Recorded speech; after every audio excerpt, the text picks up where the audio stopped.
Olá, meu nome é Jorge e você vai assistir agora cortes da nossa roda de conversa realizada no Dia Mundial da Água, agora em março de 2022. Nossa roda de conversa foi voltada aos nossos sócios e contou com a exposição do nosso professor e cooperado Oswaldo Ali. Então, essa questão do tema da água, ela, assim, era uma coisa que eu sempre vinha me questionando sobre a situação do uso da água, a conservação de solos e água, e como é que isso, como é e onde isso ia parar, né? Quando eu comecei a me dedicar mais a esse tema, a gente nem tinha essa discussão tão forte, quer dizer, não era tão visível para o grande público o tema das mudanças climáticas, né? E, e aí, assim, eu me interessei principalmente, comecei no mestrado, o estudo com água superficial, bacias hidrográficas, mas o doutorado ele foi mais dedicado mesmo à questão do tema da água, gestão da água, buscando entender mais o papel das águas subterrâneas na agricultura e na segurança hídrica no meio rural, né? No meu doutorado, eu fiz um trabalho de sistematizar e organizações do Censo Agropecuário 2006 e 2017. Um deles era analisando a questão da insegurança hídrica no meio rural, nas propriedades rurais do Brasil, e outra analisando o consumo e os principais usuários de água subterrânea na agropecuária no Brasil. Então, e daí, depois que eu terminei o doutorado, eu falei, bom, agora está na hora de começar a buscar, pensar e agir sobre esse tema, né? Então, o que eu vou apresentar, a primeira parte, é produto assim, de um trabalho que eu venho refletindo no grupo que eu participo na USP, que é o CEPAS, que é o Centro de Estudos e Pesquisas de Águas Subterrâneas, onde eu venho trabalhando essa questão da segurança hídrica na região metropolitana, e eu juntei informações que eu obtive num trabalho que eu fiz para o Instituto Escolhas, quando eles fizeram todo um trabalho sobre agricultura urbana e agricultura na região metropolitana, e eu fiz um estudo para eles sobre águas, e nas discussões internas, a primeira questão que eu levantei sobre serviços ecossistêmicos é que eles não estavam prestando atenção para um papel importante que as várzeas cumprem. Então, esse primeiro texto, eu vou apresentar um pouco essa ideia do uso sustentável das várzeas e como é que elas podem contribuir para a segurança hídrica. O segundo, aí é um caso que a gente teve de um trabalho de capacitação contratado pela Prefeitura de Socorro, no qual participamos eu, o Raimundo, e mais dois colegas da geologia, lá da hidrogeologia, que são meus colegas lá da USP, né, do doutorado. Então, aí eu vou trabalhar um caso mais aplicado.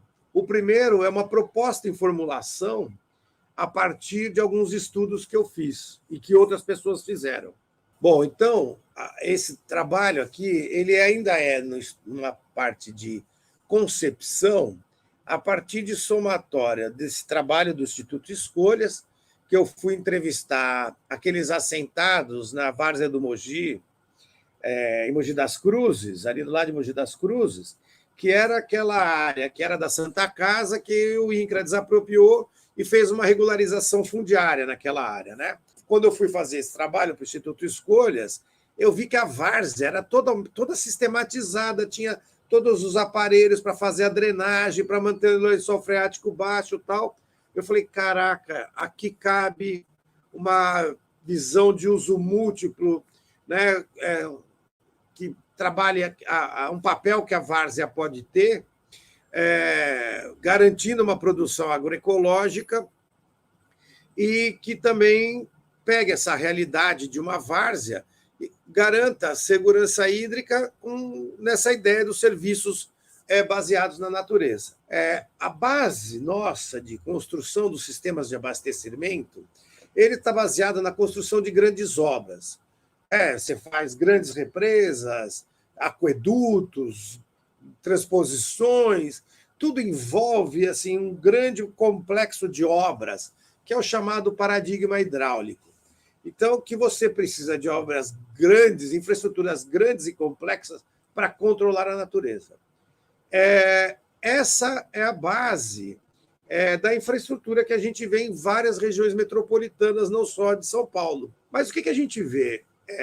Quando veio, por exemplo, a crise de 2014 e 2015, que o sistema Cantareira chegou a 7% do seu volume, aí você começa a ver que esses sistemas, além dos custos elevados para construir, para operar, dos impactos ambientais que eles ocasionam e provocam, eles estão vulneráveis às alterações climáticas globais. Por quê? Porque se não chover, não enche. E se não encher, não tem água. Além do que, sistemas como esses de reservação de água, eles têm um outro problema, as perdas por evaporação. E um dos elementos da mudança climática é o aumento da temperatura, que levará ao aumento da evaporação da água. Para a gente ter uma ideia, a ANA apresenta um dado em 2018, os grandes reservatórios brasileiros, ou seja, não é a totalidade dos reservatórios, então a coisa é maior, perde por evaporação anualmente aquilo que a agricultura irrigada consome. Vejam, então, assim, a gente fala que a agricultura irrigada consome 70% da água e você perde um equivalente dos sistemas de represamento de água no nosso país, tá certo? Então, nesse processo de aumento das secas, aumento dos extremos e aumento da temperatura, esses sistemas, né, ligados a esse paradigma hidráulico, eles passam a ser questionados, porque eles começam a ser extremamente vulneráveis para poder enfrentar as situações que se avizinham. E aí, vejam, como eu já falei, né, em 2014 ficou clara essa fragilidade, né? Além de tudo, o sistema de distribuição e as barragens, né, tem toda essa questão das perdas, e tem a perda na rede de distribuição, que em São Paulo está em torno aí de 20%, 25%, né? E eles não prevêem outras possibilidades de fontes alternativas de água. Assim, para poder liberar o uso da água, do rebaixamento de garagem, para lavar calçada, regar planta, foi somente na crise da hídrica em 2014 que saiu um normativo possibilitando isso. Porque a pressão da Sabesp, que é um órgão público estadual por receita, ela é muito grande. E isso interfere na gestão de águas, né? Também a água de chuva, quer dizer, a cidade de São Paulo chove pra caramba, e essa água poderia ser retida nas construções, né, parte dessa água que precipita, e ser usada e liberada paulatinamente na rede de drenagem. A água subterrânea a mesma coisa, quer dizer, poços de água subterrânea poderiam estar participando do abastecimento com um peso maior, no abastecimento e garantindo segurança hídrica na região metropolitana. Então, a cada crise, o que você pensa? Falar, vou pegar água de Sorocaba, da bacia do Sorocaba, vamos pegar água da bacia do Vale do Ribeira, vamos fazer a reversão do rio Itapanhaú, que abastece Santos, Guarujá e Bertioga. Então, você começa a fazer sempre sistemas de transposição. Por quê? Porque a visão que prevalece é a visão da engenharia nesse sistema. E a questão dos lobbies. Né? O sistema de engenharia ele tem um poder de influência na gestão pública muito grande, a ponto de influir no tipo de solução que se constrói. Bom, então, na crise foi isso. Quer dizer, o que se fez? Se reverteu uma parte das águas do rio Paraíba do Sul para jogar no sistema Cantareira. Se interligou a Guarapiranga, a Billings, com a região de Mogi das Cruzes. Se construiu, digamos, um anel hídrico que interliga os diferentes sistemas. Mas nós não mudamos a lógica e o planejamento do ponto de vista de pensar as fontes de água. Então, a proposição que a gente trabalha, a partir dessa ideia, desse princípio de soluções baseadas na natureza, é justamente buscar aumentar a resiliência a esses problemas que nós vamos enfrentar, diminuir enchentes e enfrentar os períodos sem chuva. Então, são estratégias de intervenções de pequena e média dimensão que têm um custo social, ambiental e econômico mais baixo e que pode, em alguns casos, vir a mesclar segurança alimentar, qualidade de vida e segurança hídrica. Então, ele trata de pensar o serviço ecossistêmico, solo, água e reservação de água e vegetação em cima para poder garantir infiltração e armazenamento de água com menor taxa de evaporação e permitindo que a área não seja impermeabilizada e que também o custo da alimentação nas regiões metropolitanas não subam tanto. Então, você pode pensar essa ideia das várzeas, das áreas úmidas, como um potencial de água para ser usado. E aí você avança na recuperação florestal e ambiental, e pensando também esse tema da preservação das áreas de APP. Um elemento fundamental da segurança hídrica é o solo. Por quê? Porque o solo é a caixa d'água. O solo e a zona rural, eles são a caixa d'água do abastecimento urbano. Tanto que todo mundo fala, quando volta a chover, tem que chover, umedecer, para aí depois a água começar a voltar a fluir nos rios. Ou seja, está falando de todo o fluxo de uma parte do ciclo hidrológico a partir da precipitação e do afloramento da água no rio ou a infiltração dela no aquífero. Mas a grande chave disso é o solo.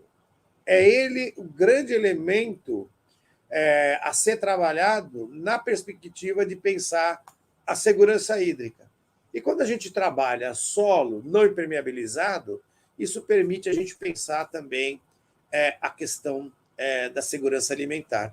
Então, nós estamos trabalhando com a ideia solo, recarga, armazenamento de água em aquíferos e garantindo vazão de inverno dos rios no período da seca. Então, vejam, a região metropolitana ela tem um conjunto de áreas.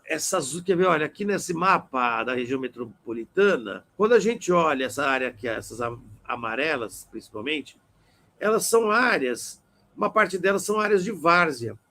E isso permite a gente pensar justamente isso. Quer dizer, como usar essas planícies aluviais ou as várzeas do cinturão da região metropolitana, manter a produção de hortifruti aí, e, além de tudo, segundo um trabalho feito por um colega do centro do CEPAS, a gente pode chegar a ter uma produção de até 20 metros cúbicos de água por segundo. Isso, para vocês terem uma ideia, é quase uma parte enorme do que fornece o sistema Cantareira para a região metropolitana. Então, a ideia que a gente está, nesse trabalho que a gente vem pensando, que está construindo, é justamente pensar essa ideia, quer dizer, a produção agrícola casada com não impermeabilização para permitir dois tipos de serviços: produção de alimentos e abastecimento, prover de água aos moradores da região metropolitana. E ela pode funcionar tanto naquelas várzeas já sistematizadas, quando chove, há todo um trabalho de drenar essa água e jogar ela no rio. Ora, essa água podia ser drenada e canalizada, porque geralmente ela tem partículas em suspensão, e ela é uma água que a qualidade ela é melhor, porque ela está numa área rural, o custo de tratamento é mais baixo, essa água poderia sofrer um tratamento e ser canalizada para o abastecimento urbano. Até porque, e é uma coisa que é interessante, a gente já tem uma infraestrutura para distribuição de água na região metropolitana construída. Então, seria organizar essa água para levar para um sistema de decantação e tratamento e colocá-la na rede, poupando, dessa forma, os grandes mananciais para o período da seca. Uma outra possibilidade, inclusive, é a construção de poços, como mostra aí, e o poço puxar a água do rio, porque quando você bombeia, você muda o fluxo da água. Então, em vez da água fluir da várzea para o rio, quando você põe um poço aqui, ele inverte o sentido da água. E a água passa a entrar no poço, que bombeia isso para uma rede de captação. Como ele mostra aqui em cima, olha, essa distância entre o rio e o poço, muitas vezes, em vários países, se usa esse sistema do solo como um filtro para fazer absorção, biodegradação e reações de redução de alguns possíveis contaminantes que tenham na água do leito do rio. Então, também é possível construir outros sistemas junto a esses da rede de drenagem para aumentar o volume de captado de água, bombear para entrar na rede de distribuição que faz o abastecimento domiciliar. Então, assim, esse daqui é uma das hortas que eu visitei. Se vocês olharem aqui o canto direito, vocês vão ver que quando termina os canteiros, tem uma coisa que parece um caminho. Aquilo ali é uma vala secundária de drenagem que joga, ou terciária de drenagem, que joga para uma vala secundária de drenagem que está ao fundo desse terreno.